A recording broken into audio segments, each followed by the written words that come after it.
Welcome to Nijes Ja podcast, a wonderful space. So, in this opportunity, we discuss the main challenges facing children in Colombia. So, we have two important specialists. So, the first one is Haider. Haider is an important specialist in childhood development, and he studied at Harvard. Chenoa is a doctor and specialist as well. So, welcome. And in this part, we have discussed the first topic. In this case, health and the food crisis. Welcome, and let's do it. Thank you so much, Marcela. So, today I'm going to talk about food crisis in Colombia. Throughout 2023, the Colombia's food situation worsened significantly. According to the UN, which is the World Food Program, Colombia ranks as the second country in Latin America with the highest risk of food insecurity. You're completely right, Chenoa. If we go with more data, we have that in October 2023, more than 17 million people were not eating enough every day. This is just around the world. And around 7.5 million were facing severe food insecurity. This means that millions of children are not getting the nutrition they need to grow and learn. And when children go to school hungry, their ability to pay attention, remember information, and even play with others, it is reduced. Yes, this situation is very complex, and when we look at child mortality between 2017 and 2022, the malnutrition related obviously death and among children under 5 were alarming. In departments in Colombia, obviously, such as La Guajira, Chocó, Cesar, and Bichada, according to the DANE data. Yes. Well, moreover, the 2022 Quality of Life Survey, it showed that 30% of Colombian households experience moderate or severe food insecurity. That's about 15 million people. I think that's a lot, actually. Yes. And there is no doubt that this affects all regions of Colombia, but here I have the top 5 regions that are affected the most. For example, La Guajira, Chocó, Sucre, Atlántico, and Magdalena. This shows really deep inequalities across Colombia. This also shows that geography often defines opportunities in Colombia.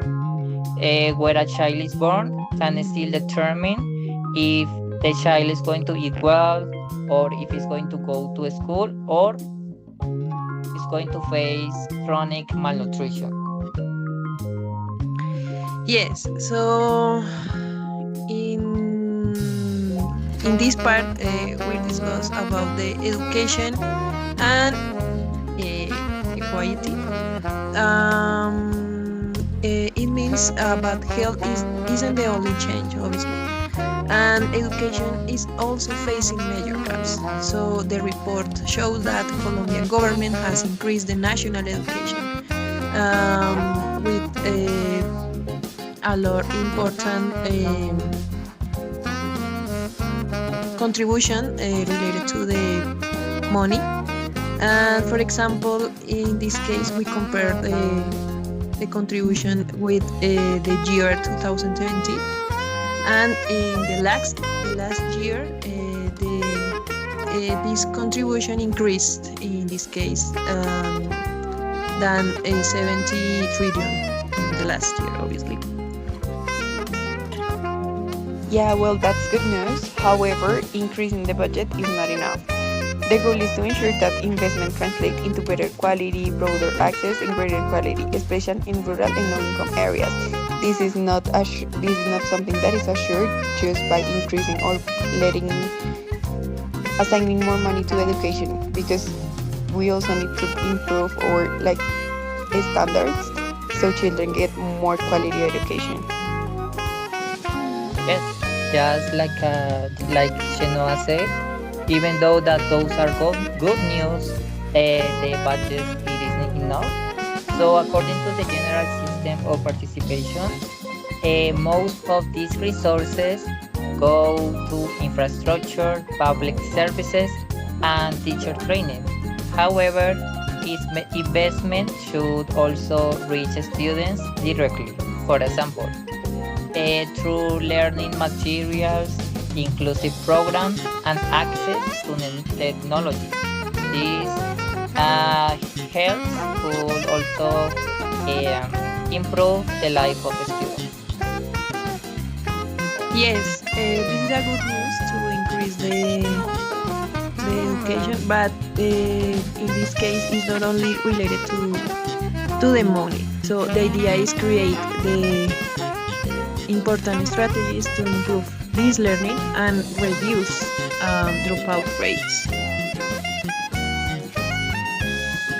Exactly, because without quality education, it is nearly impossible to break the cycle of poverty affecting so many families. So we need to try to keep students at school at least until they graduate, because usually they left at 8th, 9th grade. Well, so I know this is the last part of beautiful podcast. So in this case, each of one give a final reflection about these important topics. So Haider, what do you think about it? Okay. I think that there is no doubt that Colombian children face complex challenges, but there is still hope. If public investment and social policies truly put children at the center, hope could become like real when promises turn into concrete actions. For example, when every policy ensures that no child is left behind, regardless of where they live or the income of their family.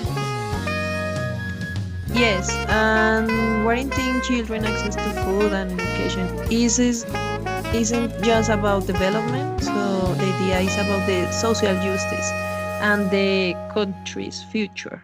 So tell me, Shenoa, what do you think about it? Well, definitely, everything you have said is very important. Here at our podcast, we're going to keep raising our voice for children, because no child in Colombia should be denied their right to live, learn, and dream. Thank you for everyone. Thank you, Shenoa, and thank you, Haider.